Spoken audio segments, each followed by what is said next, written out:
ನಕಲಿ ಓಟ್ ಮಾಡುವಂಥ ಸಂಸ್ಕೃತಿ ಹಿಂದೂ ಸಮಾಜದಲ್ಲಿ ಇಲ್ಲೇ ಇಲ್ಲ. ಅದೇನಿದ್ರು ಅದೇ ಅವ್ರು ಯಾರು ಅದಾರ ಅವರೇ ಮಾಡ್ತಾರೆ ಅಂಥ ಹಲ್ಕ ಕೆಲಸ. ಅದಕ್ಕೆ ಸುಮ್ಮನೆ ಬಾಯಿಗೆ ಬಂದಂಗೆ ಮಾತಾಡಿದ್ರೆ ಆ ಶಬ್ದಗಳು ಮಾತಾಡಲಿಕ್ಕೆ ನೀವು ಮಾಧ್ಯಮದವ್ರಿಗೂ ನಿಮ್ಗೆ ಅಭಿನಂದನೆ ಸಲ್ಲಿಸ್ತೇನೆ.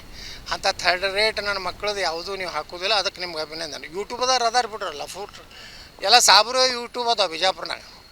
ಅದ್ರಾಗ ಇಲ್ಲೊಂದು ಹುರ್ಬೀಜ ರಂಭಾಪುರದ ಒಂದು ಸೇರೈತಿ. ಇವು ಯೂಟ್ಯೂಬದು ಹುರ್ಬೀಜಗಳು ಏನು ಹೇಳಿದ್ರು ಯಾರು ಕೇಳೋರು ಅದಾರ? ನಿಮ್ಮಂಥ ಮಾಧ್ಯಮಗಳದ್ದು ಕೇಳ್ತಾರೆ. ರಾಷ್ಟ್ರೀಯ ಚಾನಲ್ಗಳದು, ರಾಜ್ಯ ಚಾನಲ್ಗಳದು, ಪ್ರತಿಷ್ಠಿತ ಚಾನಲ್.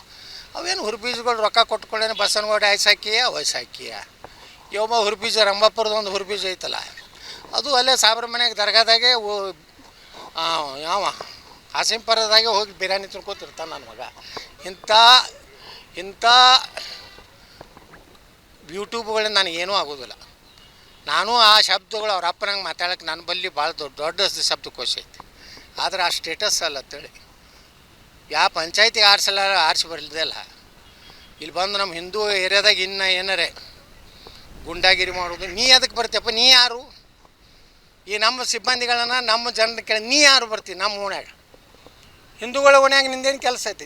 ನಿನ್ನ ಓಣ್ಯಾಗ ನಿನ್ನ ಮನೆದಟ್ಟೆ ಓಟ್ ಕೇಳಬೇಕು ಹೊರತು ಇದೇನು ಚುನಾವಣೆ ಅಲ್ಲ. ಯಾರು ಬೇಕಾದ ಸಂಘ ಸಂಸ್ಥೆದವರು ಜನರನ್ನ ಇವತ್ತು ಅವ್ರಿಗೆ ಏನು ಅವ್ರಿಗೆ ಮುಗ್ಧ ಜನ ಅದಾರ. SIRದಾಗ ಫಾರ್ಮ್ ಹೆಂಗೆ ತುಂಬಬೇಕು ಗುರುತಿಲ್ಲ. ಕೆಲವೊಂದು BL ಒಳಗೆ ಗುರುತಿಲ್ಲ ರೀ. ಅಂಗನವಾಡಿ ಕಾರ್ಯಕರ್ತರು ಅದು ಅವಾಗೇನೂ ಬರೋದಿಲ್ಲ. ಅವ್ರಿಗೆ ಸಹಾಯ ಮಾಡ್ತಾರೆ, ಮಾಡ್ಬೋದು ಅಂತೈತಿ ಚುನಾವಣಾ ಆಯೋಗದ ಇದ್ರಾಗ. ನೀವೇನಲ್ಲೇ ಹಿಂಗೆ ಗುಂಡಾಗಿರಿ ಮಾಡ್ತೀನಿ, ನಮ್ಮ ಸರ್ಕಾರ ಐತಿ, ನಾವು ಪಾಕಿಸ್ತಾನ ಮಾಡ್ತೀನಿ ಅಂದ್ರೆ ಬಿಜಾಪುರ ಹಿಂದೂಗಳಿಗೆ ಹೇಳ್ತೀನಿ, ನೀವೆಲ್ಲರೂ 100% ಮತದಾರ ಆಗ್ರಿ.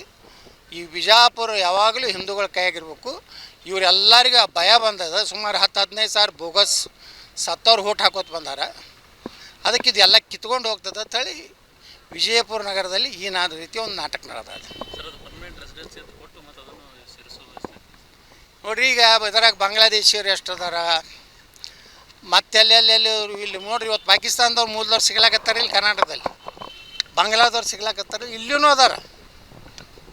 ಇಲ್ಲೂ ಸುಮಾರು 2-2.5 ಸಾವಿರ ಬೋಗಸ್ ಓಟಿಂದ ಒಂದು ಇದು ಮಾಡಿ ಇವತ್ತು ಲೋಕಾಯುಕ್ತ ಮುಂದೆ ಬಂದದ. ಅದಕ್ಕೆ ಇವ್ರಿಗೆ ಏನಾಗೈತೆ, ಇವರು ಬಿಜಾಪುರನ ಹಾಳು ಮಾಡಬೇಕು ಅನ್ನೋದು. ಇವ್ರೇನು ಒಳ್ಳೆ ಮಂದಿ ನೋಡ್ರಿ, ಅವ್ರು ಮಾತಾಡೋದು, ಅವ್ರ ನಡವಳಿಕೆ ನೋಡಿಬಿಟ್ರೆ ಇಂಥವ್ರು MLA ಆದ್ರೆ ಗತಿ ಏನಾಗ್ತದೆ ರೀ. ಬಿಜಾಪುರ ಶಾಂತ ಊರು ಐತಿ, ಬರೋಬ್ಬರಿ ಇಟ್ಟಿವಿ ನಾವು. ಇವ್ರನ್ನ ಎಲ್ಲಿ ಇಡ್ಬೇಕಲ್ಲಿ ಇಟ್ಟಿವಿ.